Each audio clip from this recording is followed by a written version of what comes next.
Hello everyone, आज हम बात करेंगे फोलिस कैथेटर के बारे में। ये एक सबसे कॉमन प्रोसीजर है इन ओटी, आईसीयू, वार्ड। तो आप कहीं भी हो, आपको फोलिस कैथेटर कभी ना कभी या तो असिस्ट कराना पड़ेगा या डालना पड़ेगा। दूसरी बात, इसको डॉक्टर्स भी डालते हैं, नर्सिंग ऑफिसर्स भी डालते हैं, टेक्नीशियंस भी असिस्ट करवाते हैं। तो ये सब लोगों के लिए इम्पॉर्टेंट हो जाता है कि उनको फोलिस डालना आए या फिर असिस्ट कराना आए। तो इस वीडियो में हम जानेंगे what is Foley's catheter, what are the parts of Foley's catheter, how it is inserted and what should we keep in mind while inserting Foley's catheter. So let's start the video. सबसे पहले हम जानेंगे फोलिस catheter क्या होता है। तो it's a tube, एक simple tube है ये, जिससे जो है यूरिन ब्लैडर से बाहर जो हमारा ड्रेनेज बैग है उधर आ जाता है। किन लोगों में हमें फोलिस कैथेटर डालने की ज़रूरत पड़ती है?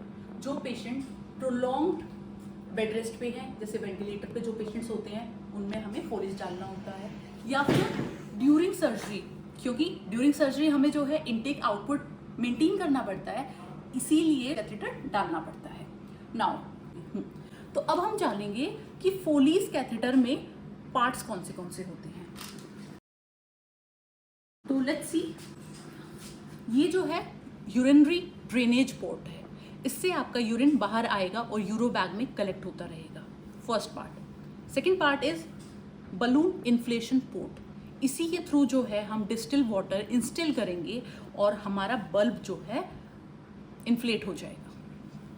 Third is this Y junction and fourth one is tip of the Foley's. इसमें आप देख सकते हैं एक होल है, यू कैन सी हियर। इससे जो है यूरिन ट्यूब के थ्रू बाहर आता है। ड्यूरिंग द प्रोसीजर जब हम फोलिस को इन्फ्लेट करते हैं तो हम इस बलून इन्फ्लेटिंग पोर्ट में वाटर इंस्टिल करते हैं। ये इधर मैं दिखा रही हूँ कि कैसे इसको इन्फ्लेट करना है। ये मैं इसमें अभी वाटर इंस्टिल कर रही हूँ और यहाँ पे इन्फ्लेट हो जाएगा। Let's see.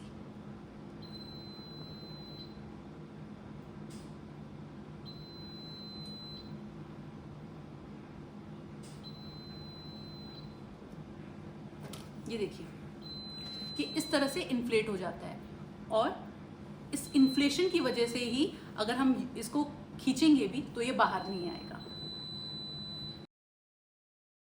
What are the sizes of Foley's catheter? ये 8 नंबर से लेके 26 नंबर तक आता है। इसकी हर एक फोलिस कैथेटर की कलर कोडिंग होती है, जैसे orange for 16 French, green for 14 French, like that. वो मैं आपको एक फोटो डाल दूंगी, इसमें आप देख सकते हैं कि कौन सा कलर कोडिंग कौन से फ्रेंच के कैथेटर के लिए है।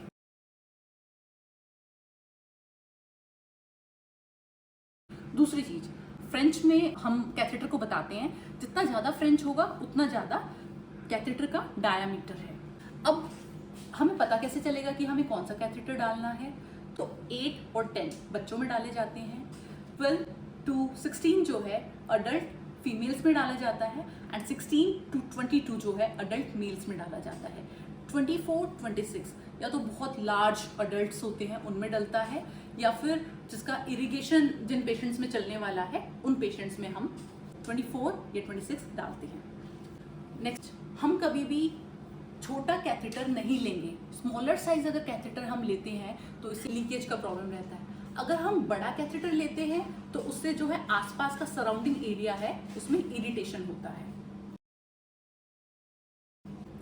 नाउ वी विल सी कि कैथेटर डालना कैसे है।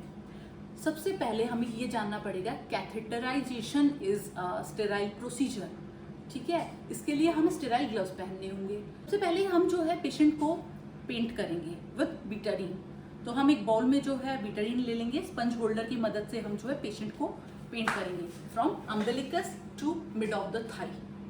इसके बाद में हम एक कट शीट जो है स्प्रेड करेंगे पेशेंट के ऊपर। उसके बाद में जब हम फोलिस डालना स्टार्ट करेंगे तो सबसे पहले हम ल्यूब्रिकेशन के लिए 2% लिग्नोकेन जेली लेंगे। नाउ ड्यूरिंग इंजर्शन हम फोलिस को हाथ नहीं लगाएंगे। इस पे जो एक रैपर होता है या पॉलिथीन आप कह सकते हैं, उसको हम पकड़ के रखेंगे और उसकी मदद से हम इसको अंदर डालते जाएंगे। But before इंजर्शन keep in mind आप जेली जरूर लगा लीजिए। एंड जेली डालने के बाद में, फॉर एग्जाम्पल हम मेल पेशेंट में कैथेटराइजेशन कर रहे हैं और हमने जेली इंसर्ट कर दिया है, तो at least wait for 30 seconds to 1 minute. Xylocaine का इफेक्ट आने में 30 सेकेंड से 1 मिनट लग जाता है।